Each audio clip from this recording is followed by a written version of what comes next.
this. The dungeon master's wrath with a dash of sick. I dash like Sonic Mad, not a pacifist, but pacifist the tracks when I'm rapping, kids. We the last of us, the master race. Take him with a master hand, it's cancerous. I hit him with the master sword, and sure I make an eyesore, but I wonder how 4 guys make a Triforce.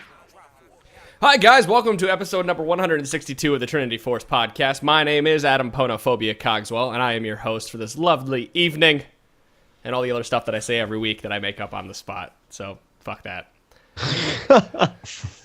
Use your imagination. Get right to it, yeah. Yeah, use your imagination. Wherever you are, when you write an email to us, let us know where you're at when you listen to the podcast, because I'm really curious where you guys listen to. Yeah, I like those. Like, who was it? Dan from Down Under or whatever? Dan from Down Under, Luke the Trucker. Yeah, I miss those. I know, yeah, Luke the Trucker. What a good guy. Luke, if you're still listening, let He's us know everywhere. you're alive. Yeah, man. And still trucking right along. Let me know if you ever go through Kentucky. I'll buy you a beer. So, I'm joined by Dominic. How's it going? Good. Robert's here. Hello. Sorry, Dom. It's okay. And Sean. I'm here. Hooray! The Hey. whole family. Okay, since we have a lot to discuss tonight and more, let's jump right into the topic. So, first of all, I want to talk donations, because this is going to lead us into our next piece. A few weeks ago, we received a $13.37 donation, and we thanked you for that. I'm sorry I don't have your name in front of me, but thank you for donating to the podcast and helping us out. While we were talking about the donation, we jokingly said the next person needs to step that up a notch and donate $1,337. And to my surprise, a $1,337 donation hit our inbox early last week. Which is hilarious. Our eyes and bugged awesome. out of our heads. Yes. And jaws dropped to the floor. So Yeah. Adam's like, this has got to be a joke. Anthony, thank you so much for your donation. You have you don't even know. That donation has literally propelled this podcast up a step, like one step in production and everything, because we've been able to afford microphones for the Oswald guys. They all have condenser microphones now. We're gonna start spending money on advertising and getting this podcast name out there. We're working with a marketer by trade to get this podcast more and more sponsorships. But Anthony, thank you so much for your donation. I cannot express how much it means to us right now. Thank you. It's elite. It really is. Yes. No, with that said, if you guys would continue to like to help support the podcast, while we do have that giant donation, we will always accept more. So there is a donation button on the tforce.trinityforcepodcast.com button. Every donation is accepted, and we appreciate every amount, no matter how big or small it is, because it helps the podcast out with hosting costs, marketing costs, keeping the website going, whatever it may be. We're using that for that, and we're trying to give back to you guys the best content we can. So, And just to reiterate, we're never going to make people pay for this podcast. We appreciate every single donation that comes our way, but we are not going to charge people. It's always going to be free. We're doing it because we enjoy doing this. We're glad all you enjoy listening to us, but we don't ever want to charge people for it. That's right. Even if we set up a Patreon account or whatever, there will never be an extra podcast you have to pay for. It'll always be free of charge. 2 podcasts a week, because we love you guys so Or much. if you listen to the other shows. Right. Damn right. Well, you pretty much get 5 total between LCS and Oz, because they always go like an hour and a half or something. They do. Yeah, I was on LCS Rundown last night, and you were on Oz LOL Friday. Yeah, I was. I did. You guys, check out this week's Oz LOL. It's not out yet. It will be up soon. Check out trinityforcepodcast.com. But I was on Oz LOL, and we had a really fun discussion about teams and patch 4.7, and I brought some of the knowledge that I had learned from this podcast over there. And it's another one of those great podcasts to listen to and keep you busy at work. So with that, all that you donation, had a good trip down under, and Dom, yeah, you went to Boston? More or less. Yeah. Yeah. But as the point that I'm trying to get to now is, we have 2 sponsorships available for you guys. So the first one is the one we've always had. So always had going. It's the Audible trial. audibletrial.com/TForce podcast. There's a link on every podcast for that. You get a free audiobook for signing up, and then you get an audiobook a month for keeping the subscription going. And it's an extra little bit to guys keep you busy at work, whatever it may be. But the latest one that we have is a sponsorship with NatureBox. Now, if you haven't heard about NatureBox, or what is it, like BarkBox, or there's like a Nerd Box and stuff. There are all kinds of boxes going on right now. Yeah. So, some companies doing the box of awesome. I don't know. We're not working with them though, so fuck it. Right. But NatureBox. But if you've heard of those, it's pretty much the same thing. But NatureBox is really cool, and Dom's roommate is already a subscriber in Nature Box. So what this is, if you go to tinyurl.com/tforcenature and sign up, there are different boxes you can get from $20 to $50. And every single month, they will deliver a box of healthy, awesome snacks to your doorstep. Now, we know a lot of you guys out there probably sit at your computer and play games. And I'm just as bad as everyone else, munching on Cheetos and eating, drinking Mountain Dew and Bud Light and whatever it may be. And so this really intrigued me because if I can sit here and play games and snack on something really nice and healthy for me, and if I don't work out, I'll feel a little bit better about myself because at least I'm not injecting crap into my body. So I'm really excited about getting this Nature Box. I don't know about anybody else on the show. I actually notice when I've eaten mostly junk for the last 2 days, and then I finally put something decent into my body. Like, I genuinely feel better. Yes. Might be because I'm closing in on 30, and my body's just like, yo, dude, you need to do better maintenance on this shit. You are not going to keep going if you don't. But The thing is, though, like, the stuff that they include is delicious. Like, they have blueberry almonds, which are it's nuts with like this blueberry layering on it. They have this sriracha cashews for people who want something a bit spicy. It's just, I don't know, it's food that's way better for you, that's probably going to taste just as good as crap anyway. Well, I was looking at the lemon meringue waffle crisps. Are those healthy for you? Because they sound too good, like dessert, like, healthy. They have to be healthy. It's Yeah, Nature they Box. gotta. It's all natural food. There is no sugar added in any of this food. So it's especially great for me because I have kicked all sugar out of my diet. Well, all sugar that I can. Any processed sugar I've kicked out of my diet. So this would be a Except for fantastic beer. way for me to pick it up. Well, beer technically shouldn't have sugar in it. By definition, yeast eats sugar, turns it into alcohol. But there's at tuition rates. We've talked about this before. But anyway, yes, technically there should be no sugar in beer. My roommate, when she was she does Nature Box, and I guess at first she was doing like the whole just random, they put together a box for you, and she didn't like that at first, and then so she went in and started customizing her own thing, and then they kept sending her the same thing month after month, and she regretted switching back to the her own customized thing. She's like, yeah, I got sick of all that stuff, and now I just went back to the random thing. It turns out that was the better thing for me. So she's done both, and she's enjoyed her experience thus far. So good. Guys, go check out tinyurl.com/tforcenature. Every time you sign up, it does kick back a little bit to us, so please go check that out. That is all the sponsorships, and, well, we have one more giant piece of news. I feel like we cannot cover everything in 5 minutes, which I'm trying to keep news to, but it's going to go a little longer today.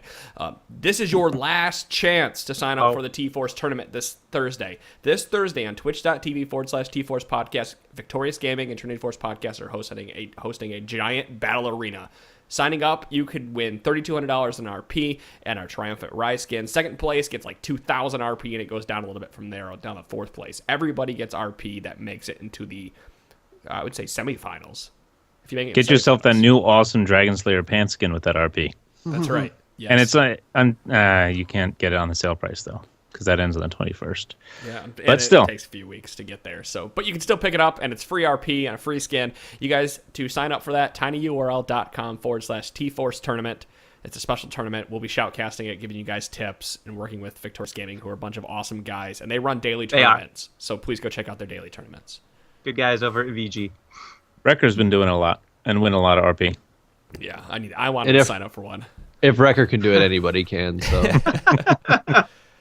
3-0, that's still, and it worked. It should not have worked. All right. Well, let's jump into League of Legends discussion. Unfortunately, we haven't had any new news come out for League of Legends, and you guys, unfortunately, no news has come out. Fortunately for us, you guys have been peppering our email box with questions. So we're going to continue I thought we were down to like 4 questions left or something, and then I just realized I hadn't gotten to my that part of my inbox yet. And yeah, we got lots, and we're looking forward to it.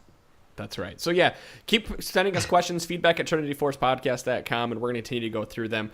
Thankfully, this is the perfect time because LCS is just starting back up. They're not really working on balance changes because of it, and we'll be able to make through those questions as quickly as possible. So, with that said, we're going to start out with Volcano Techie. 3 episodes in a row, this guy has had the first question. 3 episodes. This is his last one. Get The streak ends. The streak ends at 3. Adam's starting to get really aggressive towards this dude. I love Volcano Techie, but get the reign fuck of out of my Volcano get Techie out of is my coming to an docket. The reign of the volcano. Is that how long do volcanoes last? Just a couple days, maybe a day. Are you? God, you can't. Just No, asking. please. No, The it's a amount of question. science that I can't explain to you right now makes me want to just reach through my Well, monitor and punch you in Hold on, the face. hold on. You won't be able to explain it to him ever. Oh, He's wow. not that smart. Okay, he fair wouldn't enough. understand. Volcano Techie writes in, one of my weakest mechanics as a jungle main is counter ganking. What can I do to improve my knowledge and ability to counter gank an enemy jungler? Do you have any good counter jungling tips? Jungling or ganking tips? Are you Pointing at Sean. pointing at me? Looks like I'm just pointing. That's you for the But- counter, All right. Really So Mr. Udyr. Udyr, Jarvan, Lee Sin, a lot of people are going to be probably super aggressive early, or you can play them and be super aggressive. Basically, depending on what side you're on and depending on the jungler that you're going to go for,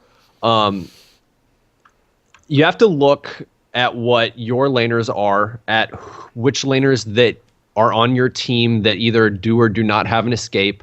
If one of them doesn't have an escape, and this is usually like the first gank of the game, which is right around 3 minutes, 3:30 to all the way to 4 minutes. If you are the bottom side of the map and they have like a Jarvan or anybody who's aggressive early, you can almost guarantee that they're going to probably gank top lane. They might gank mid if your mid laner doesn't have an escape, but if they do, it's probably safer to just go straight to top and wait for somebody there. And the best time to gank on the counter gank, in my opinion, is you want to be in there as soon as both of them engage on your one person, because you don't want two people beating on one guy for too long before you can go in and make a huge difference in it. That Don't being trickle said, effect, yeah. right. That being said, you also don't want to let them know that you're sitting there and about to jump on them as well. So it becomes like this fine balance between letting your laner look like they're about to die. They're bait. They're Yeah, that's literally exactly bait what it here, is. Okay? I mean, the term is bait them out for a reason. So that being said, I really like to do this as when I go to counter gank as well. If people are cautious about ganking and say you're playing top side, so you're purple side. If they're cautious about ganking and they want to safely gank, what they'll probably do is they'll probably run through Tribe Rush to top lane to try and swing around the enemy laner while they're pushing up through the middle of the lane. If the enemy like jungler is going to be cautious and try and do that, you can wait for them if you can beat them out early and just sit and wait there in that bush. And if you're sitting there in that bush and they don't check it, usually you can see them run by either into the bush through river to gank in the middle of the lane, or you'll just see them run by because they're lazy and they don't do that. And then you can kind of time when you're going to go in and make a big difference as well. I love it when they try and walk into that tribe bush and then you're just sitting there and your laner knows that you're going to do that as well. And you can just kind of collapse on them and they either panic flash and they miss the flash over the Baron wall, or they just screw up their flash anyway and then you kill them and you get the summoner out of it. But you have to understand what the issues that your laner might have, whether they can actually put up a fight in a 1v1 against somebody. If you have somebody that's a weak early laner and you're not that strong of an early jungler, you shouldn't try and force the 2v1 anyway. I mean, the 2v2 anyway. You should just kind of show presence and make them fearful of all-inning and committing to it. You should only go into fights that you really think you have a high chance of winning, whether that's because you have superior CC or superior early game advantage, because you don't want to give up a double kill and you don't want to give the enemy laner your buffs if things go wrong, and you don't want to refresh the enemy jungler's buffs if things go wrong as well. Or give the laner the buffs. Right. The only thing I can really emphasize here is that successfully counter ganking is very reliant on you knowing your opponent's typical jungle path and everything. Right. There are players who are simply gonna have the ability to shake things up and everything, and just like they're going to throw you for a loop. But you should expect like, you know, 2 different routes, and kind of, you gotta, if you're going to counter gank, you have to know where they're going to be so that you can arrive in a timely fashion. Knowledge Right. of how It's how quickly hard. It's a high or- level thing. You have to have knowledge of all the junglers that are out there and understand how they all play to You have be to- able to you have to have- successfully counter gank. Knowledge of junglers. You have to have knowledge of lane matchups and know how certain lanes are going to go.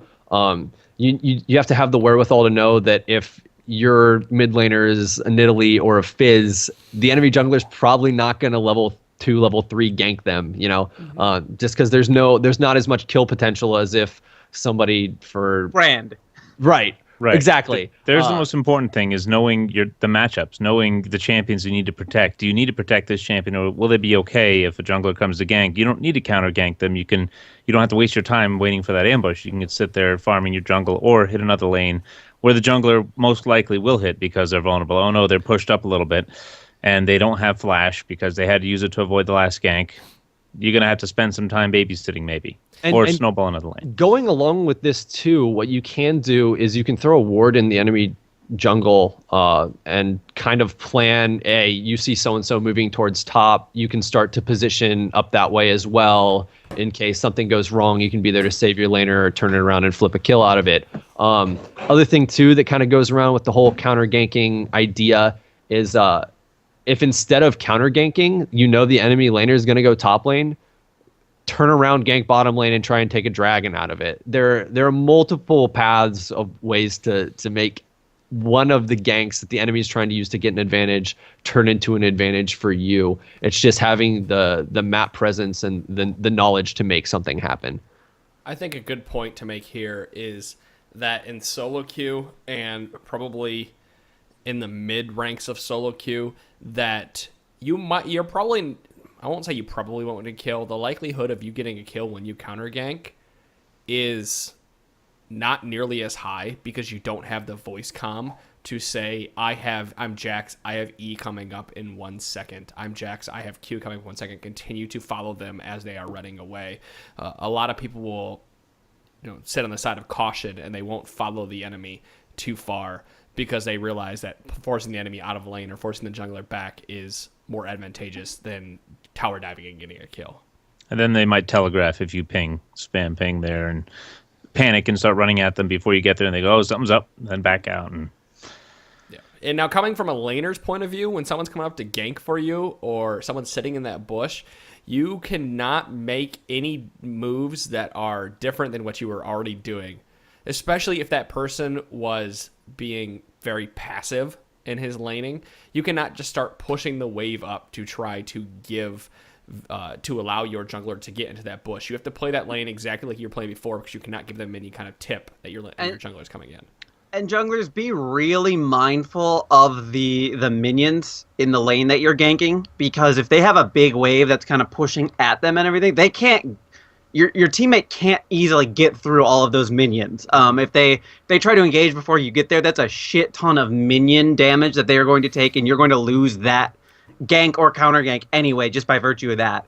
Happens to me in bot lane a lot. Like we'll be pushed to our tower, but the jungler will come around and like catch the enemy who spots them while they're backing away, and they get really angry because we couldn't act on it. It's like, well, I couldn't act on it because Flash was on cooldown, or I didn't have the ability to like get in there and stun somebody. But we would have, shown our hand had we moved any time prior to you charging in like that. It's a really delicate moving with thing. the minions. Yeah. Yeah. Exactly. And also, it's an old tactic, and I guess it works in wood tier sometimes, but not even bronze will fall for it. The backing in plain view, hitting the recall button. It's like, okay. He's trying to be sneaky here. I don't think I've ever used the backing in plain view. I've seen people do it, and it's like, It's funny that you say that, because I love when somebody does that, and you're sitting there watching, you're like, they're not stupid enough to fall for that. And then they jump on them, and somebody's sitting there anyway. Like, oh, they were stupid enough to fall for that. Every time I see that, I think, you deserve to die. I'm not going in there. So for Kimsek, I hope that answers your question. If you have any follow-up, you do know where to reach us, unfortunately. Michael writes in. Oh, The never rain mind. of the volcano. Michael writes in, my girlfriend and I usually play Arams because it's low pressure, but we occasionally play play normals. When we do normals, we always play bottom as support and mage. We usually win with this combo and get many kills quickly. Will this combo work in ranked, and for how long? I mean, yeah, it will work. It's that shock value tactic that we keep talking about. It's how far will it work until it doesn't work anymore. And just What it just really the numbers is- strategy behind putting a marksman down bot is because of their item specific. A mage, they get more powerful as they rank up their abilities. So you want them to be in a solo lane so they level up faster. Therefore, the base damage on their abilities goes up. And it's just a simple numbers game. ADC will be better because they're just auto attacking. So they get items just as fast as a solo lane, but they don't need those levels like a mage does. So it's just better for your team to do it that way. Will it succeed doing it that way? Sure. But then their mage is going to have higher base values on their abilities because they're in the solo lane. I guess than your mage. I read this to mean they were running a double mage comp with one mage mid and one mage That's in what the I'm bot lane with a support. No, they're Yeah, running. they're They're running- both running bottom as a mage and support. Right. Yeah, that's the lane that they're running, but Like that doesn't Sona say Ziggs or something. They're playing. Yeah, Sona but that Ziggs doesn't bottom say lane. what it doesn't say Their their mid mid laner laner is is running. their, it doesn't say it's going to be Ashe mid or something like that. I interpret Right. it to be like they would have Zed Maybe or another some shit mage like that. mid. Yeah. Right. Right. And Okay. if that's the case, You're right. You're right about the reason why mages tend to be in solo lanes. Right. Well, the issue is with that too. Then you're missing that huge AD carry kill potential late game as well with somebody who's doing a huge amount of sustained damage, whereas You have to a mage that loses the lane at bot isn't going to have the same Well, potential to come back. What you're doing is putting a timer on your team's Yeah. victory. Basically, taking you need to words win. from You my need to win by a certain point. Otherwise, it's much harder because you have a mage instead of a I marksman. will. I was gonna will say s- no. Considering how long the games have been going recently, I think the average game length is 32 to 35 minutes or something like that right now. So you're edging on the late game, if not late game at that point. And an AD carry, like we just said, is going to be doing more damage late game because a mage does, for most mages, they do burst damage. It's straight up, blow a target up and get out. Most AD carries are sustained long damage, and they're able to blow up tanks, while mages cannot get through the tanks' magic-resistant armor is easily because of items and the range advantage that most AD carries have. This might work with Cassiopeia. She's I kind will of say- she's kind of a sustained damage mage. If you're going for that shock value sort of thing, my favorite thing to do if you want to run something like this that's really, really trolly is run a Blitzcrank Xerath lane. Because if anybody gets grabbed, you kill them. I was gonna say Brandani is like the popular mage support right now. I mean, Wrecker and I ran into that one time, and it was. I mean, we had Ezreal Tarek. That's basically the worst combo to have against a mage lane, and we. I mean, it was tough in the early going and everything, but the longer the game went on, the more it swung in our worse favor, it just was. because. Yeah, it's and if you're a well-oiled machine and you've got your tactics down pat and you can win the lane, bottom lane, go for it. You're having fun playing it. That's the point of the game. You're having fun. You like what you can do. It's working. I was gonna Keep say at it's- it and keep refining it. The better you get, the better you're gonna do. That's just how it is. How long is this going to work? Is this going to work in ranked? It's going to work as long as you guys continue to refine your strategy and get better at it and learn all the matchups. It could literally take you to diamond if you are just so good at it. Yeah, and Just if you find know a that you're- matchup that's, I was going to say, if you find a matchup that's poor for it, go to something else. Have a backup plan, plan B. And really just know that the more you play it, the better skilled players, you're going to start running into more skilled players who are not really thrown off by running into a mage in the bot lane. They're going to know how to adjust to that, and so you have to be prepared to really succeed, without just stomping all over your competition like you're used to. Yep. You got it. So, Michael, I hope that answers your question. We're going to move on to Nick now. So, Nick writes in, I've been running Jungle Gragas over the last few days, and I've been very impressed with his high CDR tank build. With the high base damage from the charged barrel and the mobility from his body slam, his clear speed is very quick. And with his passive, he has extra sustain. I never feel like I am not sustaining well. Sorry, his sentence threw me off. I don't know why. His passive allows him to sustain, is what he's trying to say. Besides being counter jungled early, are any innate weaknesses in his kit that would keep him out of the LCS rotation? Oh, I don't know about LCS. I mean, that's Until we see it played, kinda tough. I Didn't don't know about we weaknesses in his before- kit or just strengths in other junglers Didn't over him. we even say he'd be a pretty good jungler? Like We said when he'd the be a- rework actually hit. we said he would be a good jungler and probably top lane running exactly a higher tank sort of AP bruiser build, just because that synergizes with this kit extremely well right now. It just seems like his kit screams jungler now. Yeah, I could see that. But Though with the way he is, it's hard to say with the LCS because of where this podcast lands and when we're able to answer this question. If this was in the 4v1 meta, I would say absolutely not. You can't play Gragas in the jungle because he's going to get blown out by the competition. He's not going to be able to farm enough. He's not going to be able to get the items needed.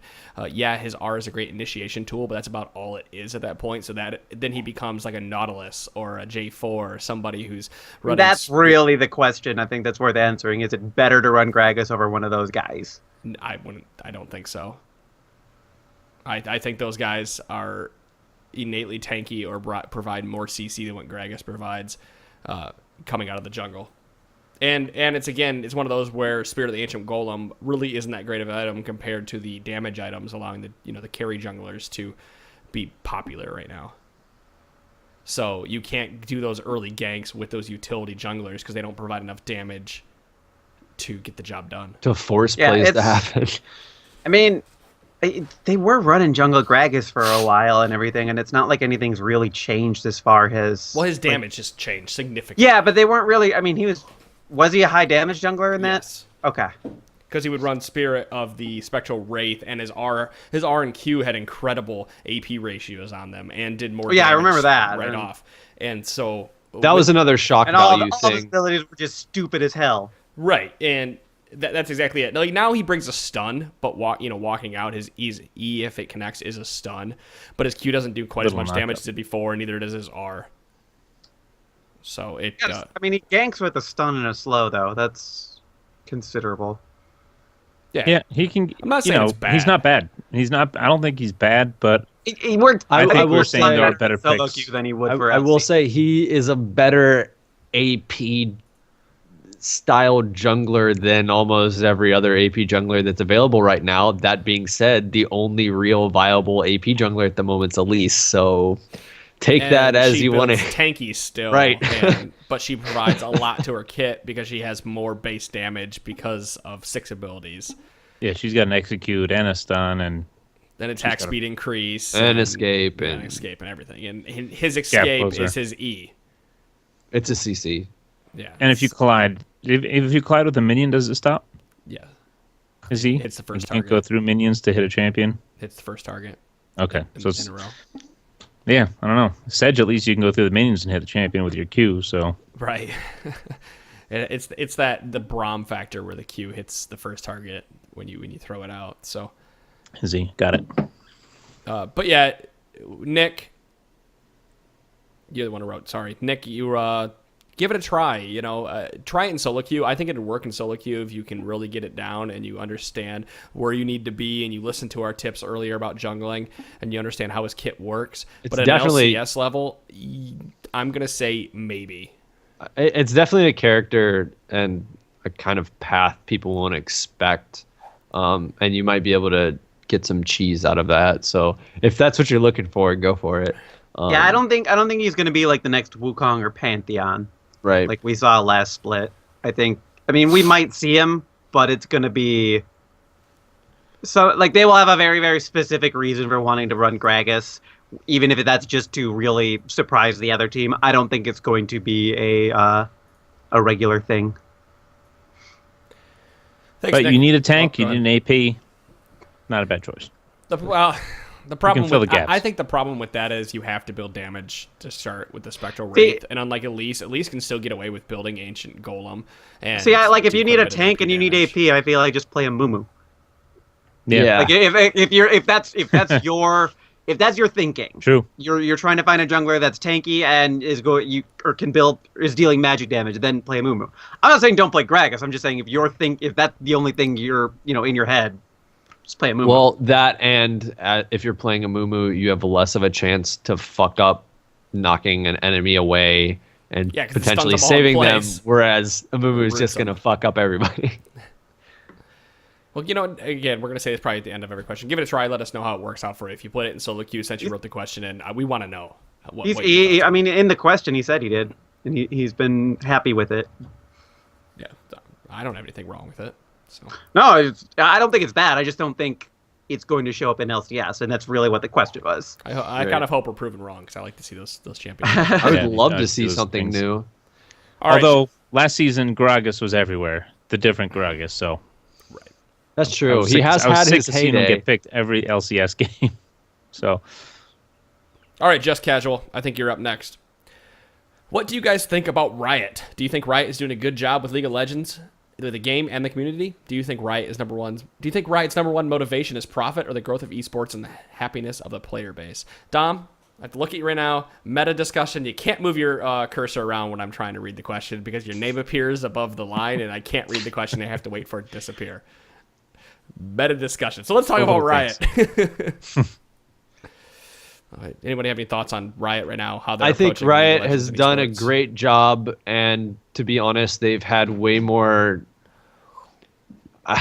tie-in with the community than a lot of other game developers. So I think they're doing a good job, and from a purely profit standpoint, LCS probably isn't netting them as much money as just taking all that money that could have been potentially fed into LCS and making way more skins, ward skins. I bet it's other making a stuff. lot more money than you think. I it's making off bet of it's that. making a significant amount of money, but they also have said that they lose way more money out on promotion of LCS stuff just in the amount of stuff that they do to keep it going than they would if they put it into something else.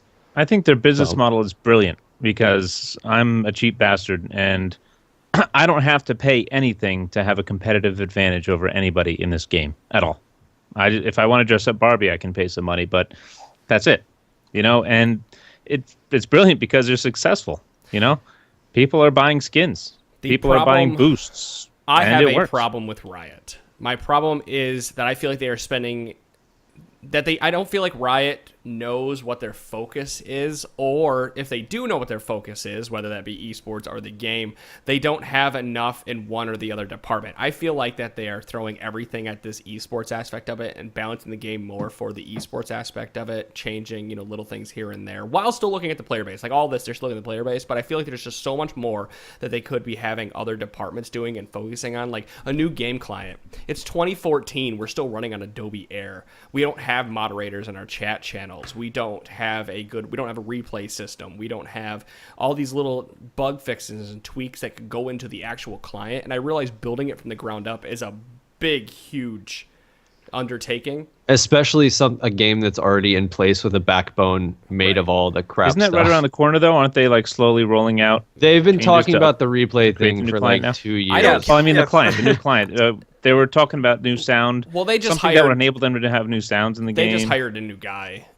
that had wrote a Java client for League of Legends that was supposedly better. Like it connected to PvPnet. And it was allowed use. But that's the only thing I feel like they should have spent more time developing the client. But this esports thing, in my opinion, kind of got dropped in the lap, and they realized that this can make a lot of money and be really good for the company. So they started pushing it really hard and really heavy.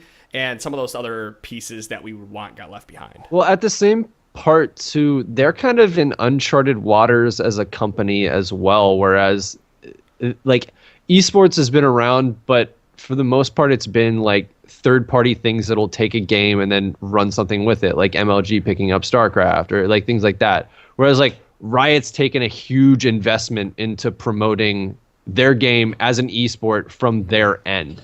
Yeah, that's like what interests me most about this question. Normally, you can look at a game developer and you say their motivation is to make money. They might want to put a good product out there. Some companies don't really care.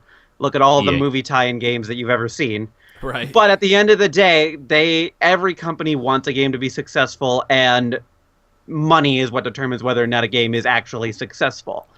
So with a lot of the competitive games, the developers don't really provide a lot of additional support once the game launches and everything. You might get the occasional balance fix here or there, but by and large, they don't worry about the competitive scene. And Riot has definitely bucked the trend in that regard, to the point where I think there are other developers who are now starting to take a vested interest in in maintaining their game after it launches. And I think that's really good for gaming as a whole.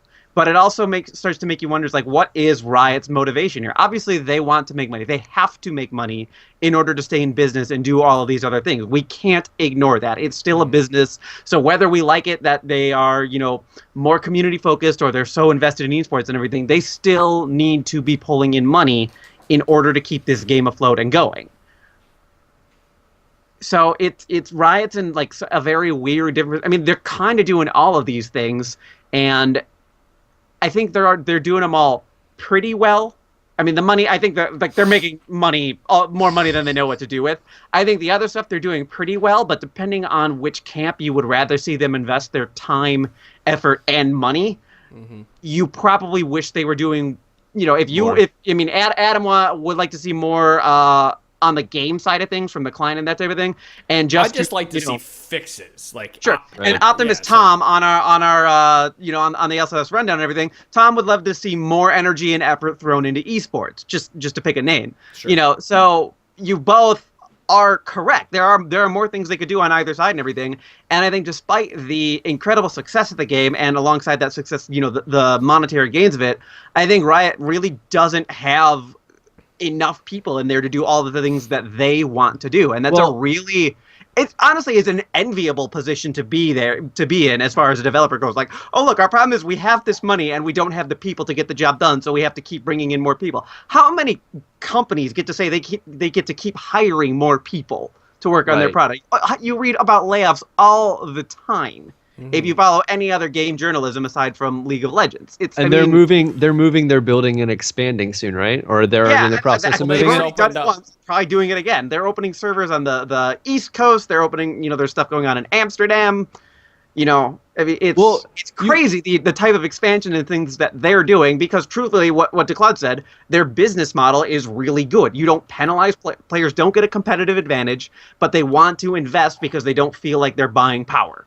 The only problem I have with them expanding, I wouldn't say it's quickly, but expanding is, I don't feel like they're doing it correctly either, because when you expand and open, let's say they open those Brazilian servers, whatever they are, the ones that are close to Florida, they don't have a great support staff for that. I'll give you a better example. Oceanic League servers just now had Tribunal come. They haven't had Tribunal since it opened up.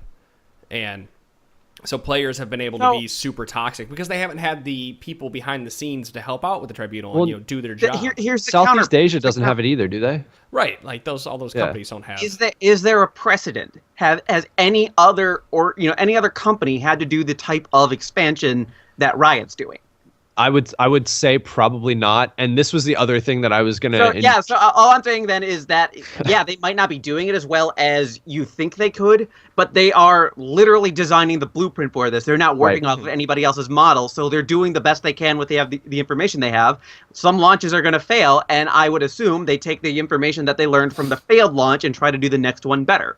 I'm not saying it sucks. It really does suck if you're in the Oceanic servers, if it's been such a toxic, problematic community. But then you like to hope that the Turkey servers had a better launch as a result, again, to pick a different community.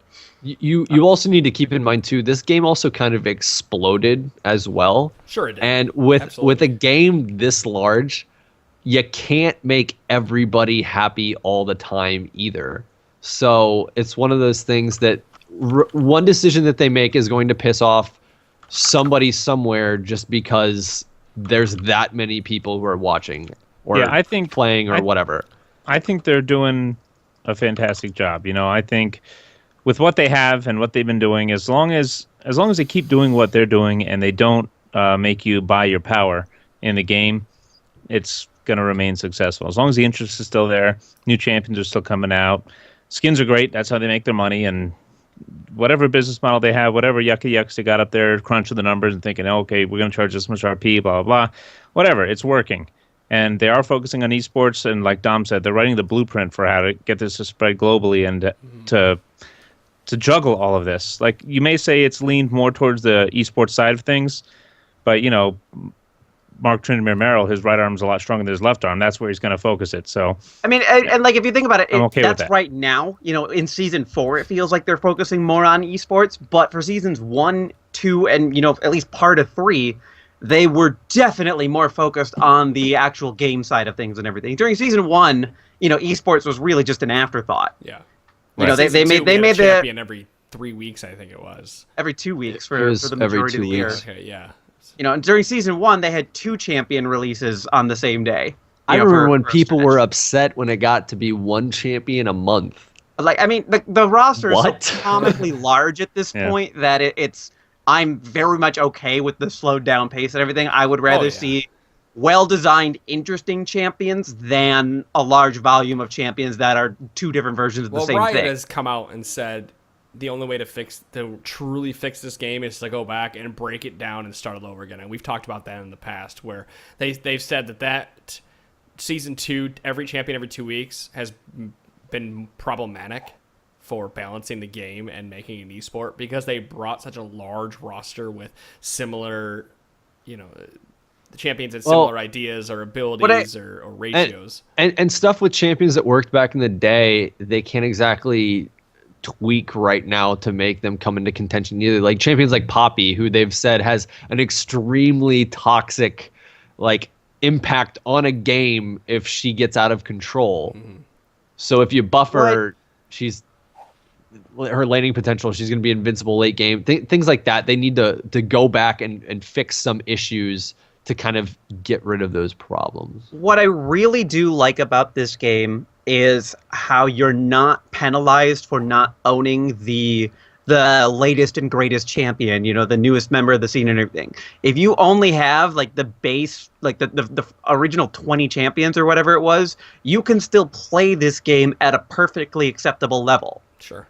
You know, and if it's not, you can earn the points by playing the game to get that champion. You don't Free have to to play. fork out I mean, your that's nice, but I'm money. just saying, we're not Just in a fork out some time. situation where Alistar, Annie, Ashe, Fiddlesticks, Jax, Kale, and Master Yi are bad champions. You could play any one of those champions perfectly effectively, Right. and be an excellent contributor to your team, because they all have enough, you know, just for reasons is really what it comes down to. There's not a bad champion in there from a pragmatic standpoint. They are all functional, perfectly functional, and like good working champions. Sion is like really the only problematic champion that comes immediately to mind, Yeah, I was going to say. and it's just because he's a mess. But he's And on they've the drawing admitted that, and they're working on him. You know, that's the other thing. They go back and they look They're at not these forgetting champions about who him, are yep. just Yeah. ancient. And it's and- exciting. That's what And they bothers update me about Reddit is people. I saw a post the other day. You've only released 2 champions this year or something, and But they but they reworked, gave like, you so many how many? reworks in the past 6 months. How can you be upset? Reworks, major changes to the map, I major get so item excited changes. on reworks. It's like, oh wow, it's like almost like a new champion excitement. Sometimes It better is a new because I champion. really like it. It's like, and then they'll give a new skin usually with it or whatever, new voiceovers, etc. All these extra goodies in here, and you already own that champion. So it's not like you're forking out any extra money. They're just fixing the champion. They're making him fit better within the meta that the players have actually grown. So I think that's These questions. but these questions I are- like that type of question. Like it's really interesting to talk about that type of stuff, and then it's like, oh yeah, but does anybody else think about this the way I do? Anybody else get worked up about it? Yeah, I'm not really worked up. I feel like Worked up's the wrong way. I mean, I don't know. It's fun to think about. I'm out of beer, as in I don't have any more beer at my desk, and I have 15 minutes left of this podcast, and I'm very upset right now.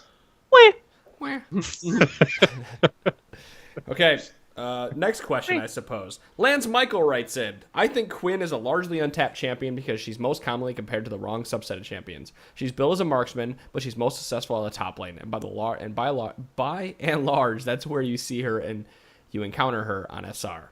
What if she had shipped as a melee fighter, trading in her crossbow for a pair of daggers? Would she lose her identity, or would the player base have gravitated toward the top lane instead? What you said at the end there. I mean, if she was if she top. was advertised as a top laner, that's where she would have been played. I think Or a part mid-assassin. of what's always going to hold Quinn back right now is kind of how her power is distributed. Her ult feels really, really underwhelming as far as ultimates go and everything. And while she has a lot of great elements in the rest of her kit, if you don't feel good, like on that type of champion, whether you're playing her as a marksman or a fighter, if you don't feel good when you press R, you're not gonna see people playing that champion regularly. And I've been playing quite a bit of Quinn lately, just because Adam keeps making me play You marksman. have been. I like her, and I've even I have a handle on her R and how you're supposed to use it from a combat standpoint, but it just you don't ever feel like it's that good. Well, the animation, her R. Okay, so I disagree with Lance here when he says it's a largely untapped champion. I don't agree with that. People have tried to play him in the LCS, her in the LCS, and she doesn't work that great. And it really does come down to how her R functions, because, like going back to what Dom said, it doesn't feel like it does anything. Even if you've gained 70% movement speed or whatever it is and ran down the middle lane, you only have a little bit of time left in that ultimate once you make it in the lane to use it for anything. You're running in, you're landing your passive, and then you're executing with the R. It's That's a pretty much better what you have. it's a better mobility tool than it is anything else. Yeah. But It's a weird tool because visually it seems like she should be a transformation type champion. Everything you feel like you should be playing Nidalee, Jace, Elise, somebody like that. But that's not really how you're supposed to be using the ult. And while so you don't get all of her abilities, the cooldown refreshed, and so that frustrates a lot of people because now you're suddenly melee, but you've probably already used all your abilities. And then the damage element of the ult is confusing, is really how you describe it. Well, it's too hard to use that ultimate because the animation for attacking is nearly impossible to see. The bird turns around and swipes her wing or beak or whatever. I don't know how the animation looks. You can't really tell. And so you can't see them attacking in a team fight because it's a circle animation the entire time with everything else that's going on. Plus, the way you have to build her to do damage based on where her kit's power is at, she has to have a lot of front-loaded AD before she can build tanky. And she's And very then reliant. she's so squishy. Yeah, so she's really squishy, but she's really reliant on that passive, and you can only proc one or two passives in a team fight, depending on how many E's you get off, and That's also random. depending on who Valor decides to mark, which is the closest champion to you. So a randomly marking. Kha'Zix has the better passive here because Kha'Zix marks anybody who's isolated. Quinn just marks the closest person to them, and it's always going to be a tank. Which is someone But who's it's isolated. not even the closest person. It's just a nearby target. So it might be the tank, but frankly, in some cases, it's better if the tank, because at least you can attack that somebody. If the AD carry in the back of a team fight gets marked and everything, you're not going to get that without dying. Right. Like if you try to proc that, you are going to die. Yeah, I don't agree that Kha'Zix is better because it. No, I meant how his it functions, passive, like 'cause- how the passive functions is better because it's an isolated target, so you know what you're getting when you use that passive. Right, Unlike Quinn, but where you can't. if you you're can only Quinn and control- they're isolated, it's going to mark them sure, because there's no one else to mark. So I get that, but I'm saying in a team fight, Kha'Zix, Yeah. you know who you're marking all the time. And Quinn, you have to use an ability to mark somebody. right, and then I mean, if it what I marks re- someone else, you got that timer. So What it really comes down to is a lot of her power is tied into kind of like micromanaging her passive, which is really cool. Taking out the random element of it, it's really cool that you're supposed to manage it to that degree. But because there's so much power tied up in that passive, her ult is what pays the price. Mm-hmm. And that's what the issue is. And I think Riot would be better off taking some of the power out of Harrier and making the ult just a better feeling ability. Yeah. I mean, if nothing else, a shorter cooldown would help her out a ton. Oh yeah, I really think they should just make her into a Jace, Nidalee, Elise type champion because they could take the power out of those 3 abilities out of her ult and put those in 2 abilities while she's take the in time Valor. limit off of it. Yeah. Like you could go into Valor and have your E bring you in. Your Q could always do an AoE splash while you're in Valor form. Crazy things like that. Like And heightened sentence could be like a mini like the Ash Scout, mini clairvoyance type of thing and everything. Right. Yep. Just call it Eagle Eye. sure. Boom. Exactly. There's so much you could take all that power in ultimate and distribute it between 3 skills very easily and allow her to go back and forth. And she would gain a lessened amount of, or a smaller amount of movement speed when she's ultimate. She would gain movement speed over time when she's in her ultimate, in my opinion, as she's running down a lane. And that allows her to be that would put her in mid lane at that point because she's so mobile. Mm. Well, that was I love seeing a Quinn out of mid lane right now, just because if somebody's playing Quinn and they know what they're doing and they know how to use their ult for the mobility thing, they can make a lot of crazy ganks happen if one lane has some CC. I've seen it work to pretty decent success a couple times. But I don't know. I just she's a champion that doesn't even know her own place. So I think we explained it. Her ult doesn't feel good. Yeah. Until they tweak that. Yeah, I mean, like because of her passive. I think regardless, like even if you see her get forced to played make a lot, choice. if she suddenly got played a lot in LCS, I still don't think you would see people playing her because her ult doesn't feel good to use. It's kind of like Trundle. People didn't play Trundle before his rework because people didn't like the poop pillar. The pillar of filth. They didn't like the visual aspect of Trundle, so they wouldn't play him no matter how good he was, and even when he was out of the jungle. that in the queue was kind of wonky sometimes. He was just A mess. They fixed him. They did a good job. He's with him. much better. But, that's just an example of a champion people wouldn't play because of visual cues. So I mean, and it's funny if you are playing Quinn and you get into a duel and you don't have to worry about minions and Valor and everything because you murder people and they don't understand what happened. you get 2 procs your passive off if you let your Yeah, they're passive dead. proc Somebody itself. should be dead. Yep, they pop. Yeah, Like absolutely. between Vault and then like one random proc of Harrier and everything, like it's people die. And it's cool. It's a really good feeling, and then but it just doesn't really happen a lot due to the way the game is going right now. Yeah.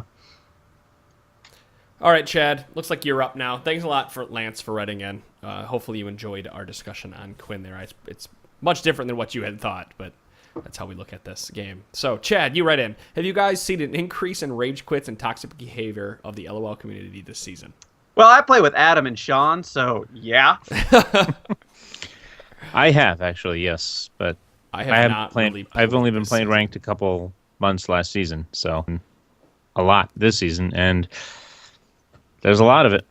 There's a lot of rage quitters and toxic players, and there's It's going to come with this. More people play this game. it comes with the territory. I will say I don't know if I've seen more rage quitting, but I've definitely seen more like I've seen a lot of rage just quitting. DCs and AFKs, and I wouldn't Now- even call it rage quitting. I've seen some like intentional trolling to throw games. Yeah, but not with as the much. tribunal update coming in, a lot of people have been chat restricted.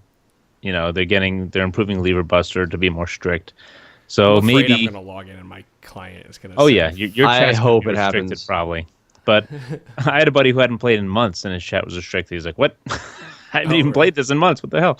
So How it must bad have of just, a person were you before?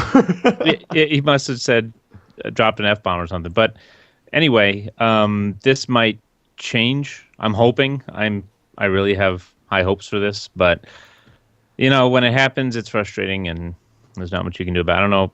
The only advice I can give you is just keep plugging away. As long as you notice you win more than you lose, you're going to keep climbing. Right. So thanks, Chad. Thanks for writing in. And we're going to answer one more question, pimp some of our sponsors again, and then get ready if you are watching this live because we're going to be streaming our draft. It's the Trinity Force Podcast versus LCS Rundown draft of 8 players, including For the Record Fantasy League. Fantasy League. So I will be streaming that. You'll be able to see that up on the screen and all that good stuff. So one more question and we will move on. JD writes in, can you guys talk about Dragon Control? Actually, I'm not going to talk about that one because that's a very long conversation. Yeah, we'll be talking for another 10 minutes. Let's do that one when I've had more beer in my system because I don't feel like I'm podcasting correctly because I'm not drunk. Symbolism writes, when is the best time to use summoner spells in a team fight? I'll go ahead and take this one, I suppose. It's kind of to a Variable? degree, it's case by case I situation. had a here. huge cop-out answer. The best time to use summoner spells in a team fight are when they will be most impactful.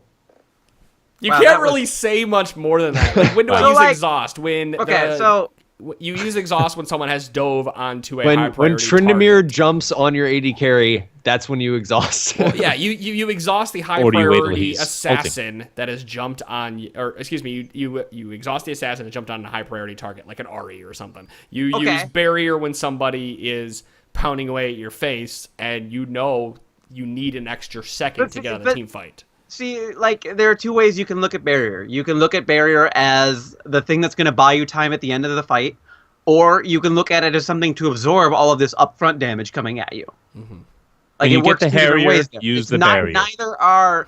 Neither is right or wrong. You simply, like, those are the things you need to be thinking about. Can I block all this damage? Well, then I'm going to do it now, because who knows what's going to happen by the end of the fight. But if you didn't block all that damage, then use it to keep your ass alive. Well, really, the heal goes the same way. Do I want the heal? Okay, so I healed myself and my support in the bottom lane. Am I going to use heal to heal myself? Am I going to save heal to heal myself? That one's easy. No. There is something. I've thought about this. Like, I might be at the point where heal tops me off and I lose some of the heal life, but I'm granting the movement speed to my support who has gone a little too deep, and now my support is able to get out. So I've used a summoner spell, which has a dual purpose of movement speed and healing, to help my laner. I've also healed my laner at the same time. No, what I was going to say, that one's easy. If you can use heal to prevent the other team from getting a kill, you should probably do that. Sure. Yeah, and But a lot of people, because it's the marksman ability, a lot of people think they should save that to use it on themselves, and that's not necessarily correct, as you just pointed out. And the exhaust comment before, it's so good right now against assassins. Zed jumps on you. You wait till he jumps on you first with his ultimate. When he disappears on his ultimate, you get the big X on your champion. He reappears, hit him with exhaust. It won't go away before his ultimate procs, and then it does no damage, and he just screwed up his whole attack. You know, that's where timing matters. You know, when you exhaust especially, that's a big timing one, because you want to use it at the right time. No, I was just about to say, don't even get us started about when to use Ghost and Flash and all that stuff, because that is just straight up super. Situational. It like you just have to play a lot and get a feel for it, because it's easy to hold on to Flash because of its long cooldown. Be like, oh, I can escape without it. Better safe than sorry. If you got to use it, use it. Offensive flashes are the best flashes, in my opinion. I've always said it. Flash over that wall to get that kill. It's an offensive flash. Let's go! And then you flash into four moves. people that were sitting there, and you're dead. Never and Adam's happened. raging, That and he's was- pissed, and you're the asshole rage quitter because you died and Honestly, you were embarrassed. that was my favorite part about Reginald when he was a player. That guy didn't know how to use Flash in a defensive way. It was only flashing to get kills. Yeah, that's how I use Flash. My Flash is an offensive ability, damn it. When's the last time you saw me flash defensively? I'm always like flashing to back you up or flashing to catch somebody so that you can murder them. Duh, I flash in to get a kill and die under the turret. I mean, I have Reinhardt syndrome version I was just saying 2.0. Reinhardt's. 2.0. Ignite, like, unless you're fighting somebody like Warwick or Mundo, you know, somebody who's really going to be heal focused and everything, you can pretty much try to use that from an execute standpoint to get that extra damage going at the end and secure yourself a kill. Yeah, use it. Another thing that comes Middle down of to the just fight. knowing other characters' mechanics. Like Trinity uses his ult, after a couple seconds, throw ignite on him, boom. Like it, you just need to know how the game works. Yeah, that's pretty much it. You know, As far as there's taking no cleanse standard goes, answer. as far as taking cleanse goes, like really look at your opponents and the matchups you're going to be facing, because especially if you're a marksman, sometimes it's better for you to have cleanse and your support to take heal, so that you can actually get out from all the lockdown that's coming your way.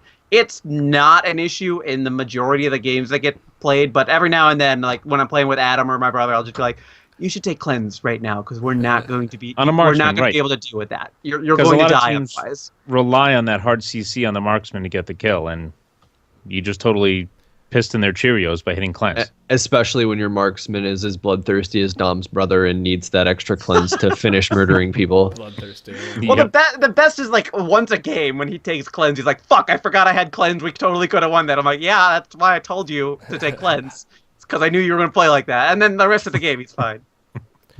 It was Wrecker that we were playing with, and he was like, "Wait, when did your brother get all this?" He goes, he was angry, and then when he gets remembered angry, he had cleanse.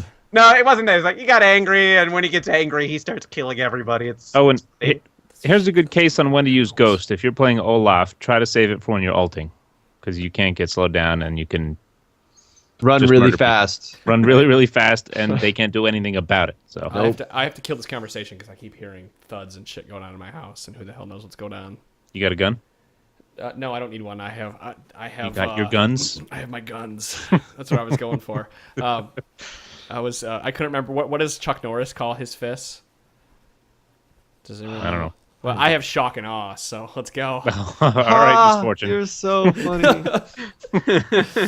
All right, guys, don't forget to go check out Well played. NatureBox, tinyurl.com/tforcenature. It's a healthy alternative to snacks that you may not know that's out there. It's delicious. And it's delicious food. It's better than eating the Cheetos and the Mountain Dew and whatever else you're going to have. This is going to be a great way for you guys to snack and play the game. It's not going to get all over and crappy all over your hands like everything else. You won't regret it. It'll Just be don't eat delicious. more because you're like, oh, it's healthy, and then eat the Which entire box which in one which sitting. happens.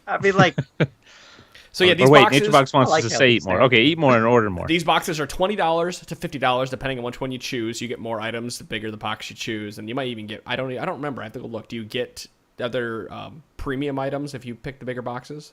Does anyone know? I have no You threw this promo at me about 10 minutes before the show started. I didn't have time. Sorry, NatureBox. Yeah, sorry, NatureBox. I looked into it, but yeah, guys, go check it out. tinyurl.com/tforcenature. Guys, we really appreciate you helping out the podcast and supporting us week to week. We hope we bring you a great podcast every time we do this. So, Wait, would a Zero Thresh combo have a nature box? and with that, we will see you all next week. See ya. Bye.